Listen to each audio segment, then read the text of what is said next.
To see if the amount of resveratrol you get from drinking red wine might be beneficial, researchers looked to the Chianti region of Tuscany to determine whether the levels achieved through diet help protect against long-term frailty, inflammation, cardiovascular disease, cancer, or death.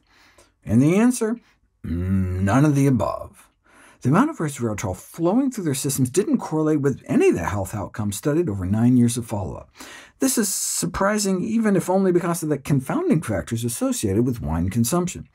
Wine drinkers may be less likely to smoke and tend to have higher IQ, higher parental education levels, and higher socioeconomic status, which would be expected to correlate with better health outcomes. In contrast, beer drinkers suffer the opposite: lower IQ, parental education, and social class. The average IQ of wine-drinking men is 113, compared to 95 among beer-drinking men. Yet still, there appeared to be no correlation between resveratrol exposure and well-being. This may be because wine-drinking populations may only be averaging less than a milligram of resveratrol a day. Some quote-unquote experts recommend a daily dose of 1 gram of resveratrol based on the dosing used in laboratory animal studies.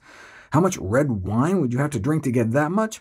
8,000 glasses a day. Not a fan of red wine? A couple thousand gallons of white wine a day would do it, or 5,000 pounds of apples or grapes, 50,000 pounds of peanuts, a couple thousand pounds of chocolate, or nearly 1 million bottles of beer on the wall. The natural levels of resveratrol found in foods and beverages is not considered to be sufficient to elicit health effects, but that doesn't necessarily mean supplements wouldn't work. However, the bioavailability of even high-dose resveratrol has been called into question. Maximum blood levels after resveratrol supplementation can be as low as 40 nanomolar, which is more than 100 times lower than the 5,000 to 250,000 nanomoles used in vitro to demonstrate resveratrol effects. Even a 5-gram dose of resveratrol may fall short of the required level. This is in contrast to rodents, in which blood levels of 32,000 have been reported. Resveratrol is rapidly absorbed in humans, but is rapidly metabolized in our intestine and liver, so very little free resveratrol remains.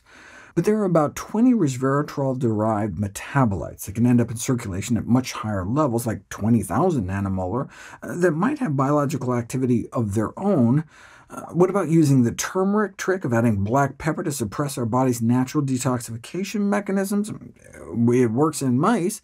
The black pepper compound piperine increases maximum blood concentrations of resveratrol more than 1,000%, but unfortunately failed to significantly alter blood levels in people.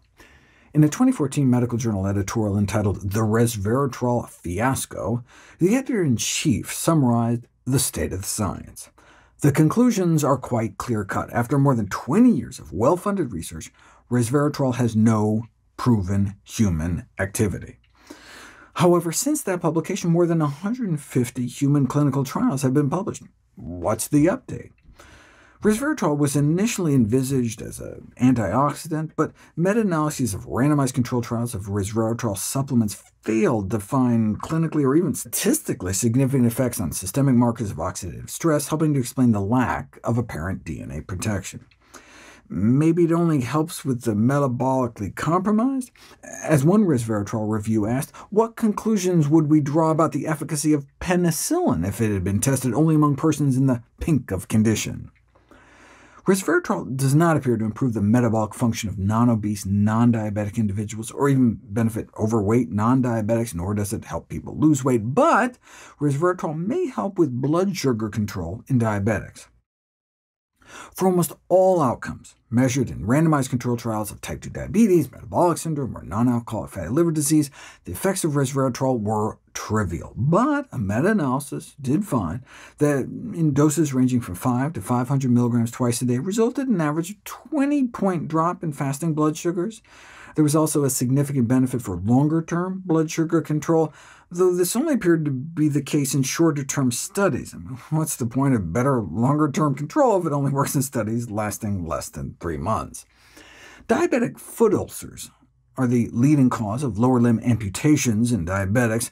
A randomized, double-blind, placebo-controlled trial of 50 mg of resveratrol twice a day showed accelerated healing of diabetic foot ulcers by about 1 centimeter over placebo within 60 days. So at least there's one condition that may help. Next, I'll cover resveratrol for joint, brain, and bone health, and then I'll talk about the downsides.